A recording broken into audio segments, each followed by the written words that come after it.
Hello ladies and gentlemen, and welcome back to the channel Held Dominance. Anthony here. Please remember to like and subscribe, and also click that notification bell if you're enjoying what you've seen and if you want to see more.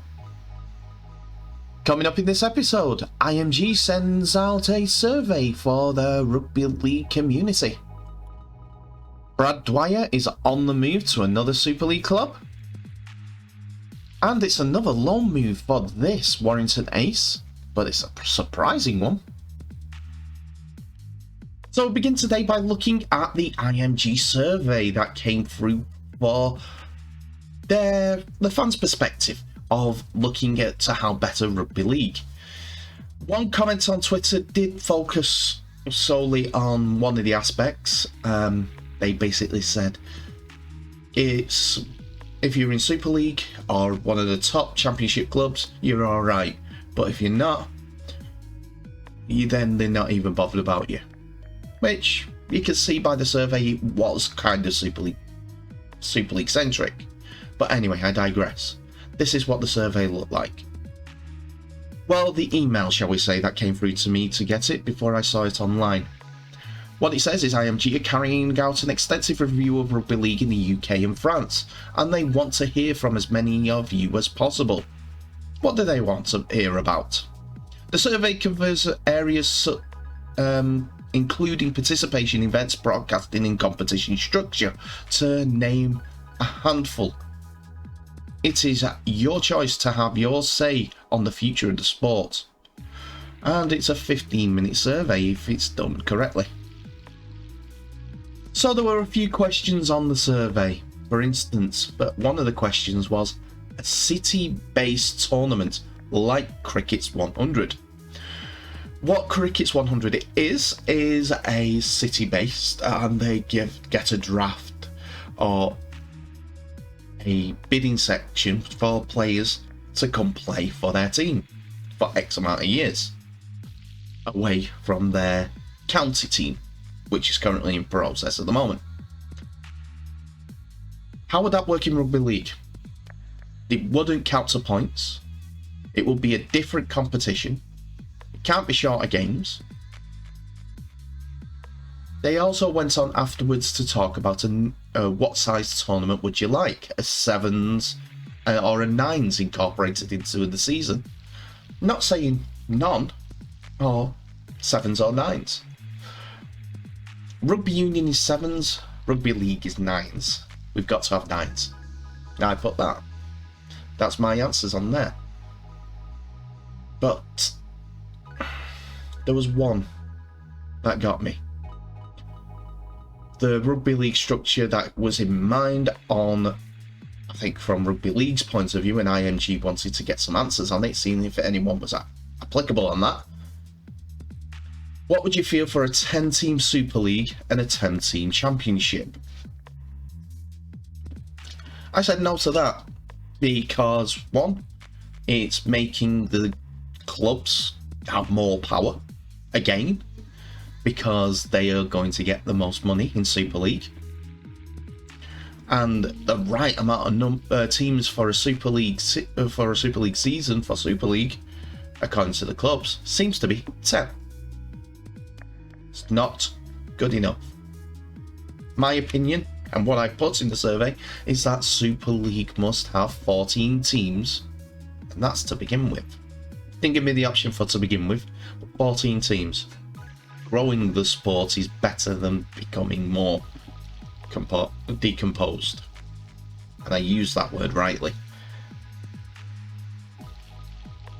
There were other ideas on the survey for how people watch the sports. Did they watch them through a subscription service, live TV, Premier Sports? And DAZN was mentioned on there. Is that a lead up to having them involved in rugby league in some aspect? There was no mention of Channel 4 though. That's what got me. So what are AMG and Super League looking at when it comes to Channel 4? Because their coverage has been fantastic this year. Really has. Or is it just that they're assuming that Channel 4, as it is a terrestrial TV channel and everyone in the country can get it for free, that they don't need to answer questions on that. I don't know what their thinking is at this point, but I think they put in a. I think hopefully most of the people in the survey are putting a kibosh on 10 to 10. Tell me in the comments if you've done that, because that is one of the factors that I'd like to find out about your opinions as well. Should Super League be bigger or should it be smaller?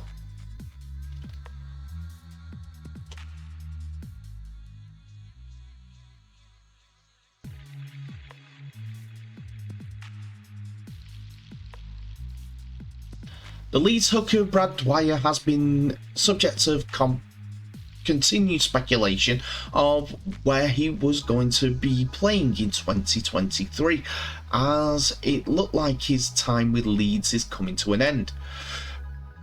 One person, namely me, speculated that St Helens were involved in signing the the top hooker. He really is a good player. As James Roby was coming to the end of his playing career. But it has been announced that Hull FC have confirmed their dummy half options for next season with the signing of Brad Dwyer, along with contract extensions for other players, and that at least the end of 2023 will be the contract length. Speaking to HullFC.com, Dwyer said, "I'm really excited to be coming over and playing for Hull next season. The biggest attraction for me was the playing in front of those fans. It's an incredible fan base, and you really get the sense of atmosphere and occasion when playing at Hull. Playing off the back of the pack that Hull has, too, it was a big draw for me. I think it'll suit me down to the ground. It's really excited me about what I could bring to the club, and I came away from those meetings buzzing for next season." With Dwyer's signing, Hull will have an abundance in hookers, and people would have thought that they might have to let go either Danny Houghton or Joe Lovidua to create a gap for Dwyer in their squad. But these two have also signed new contracts with Hull FC so that they can go around at least one more year with the club.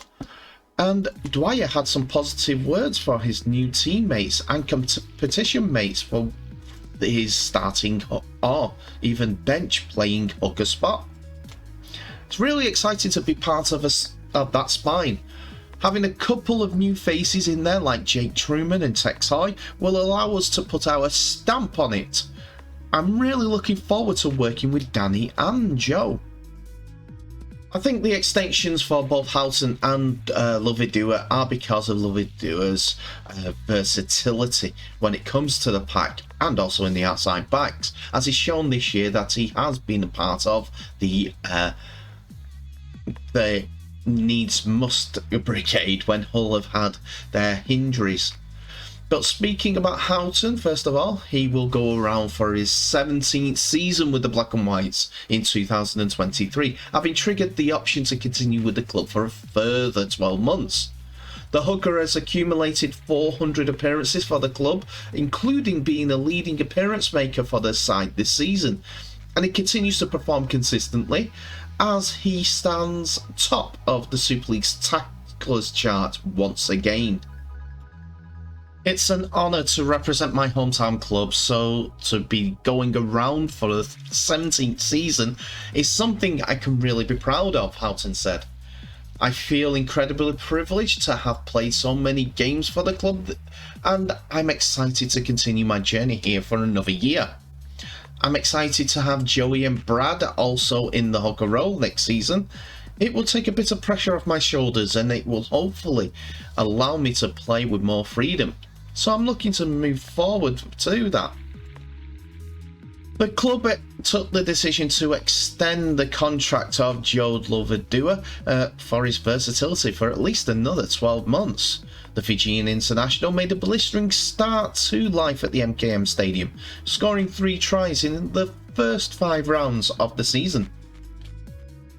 Lovidua added, "Firstly, I just want to thank God for everything he has done for me in my life and I'm extremely proud to have to be staying at Hull for another year.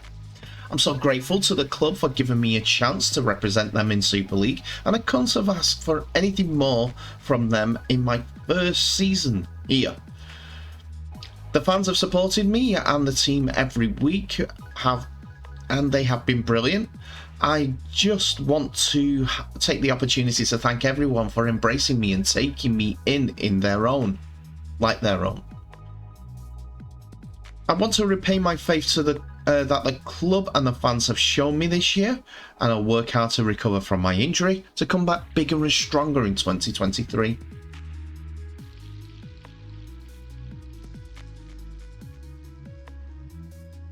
Another player on the move for 2023 is Toby King, as Wigan Warriors have announced the signing of King on a season-long loan for the 2023 season.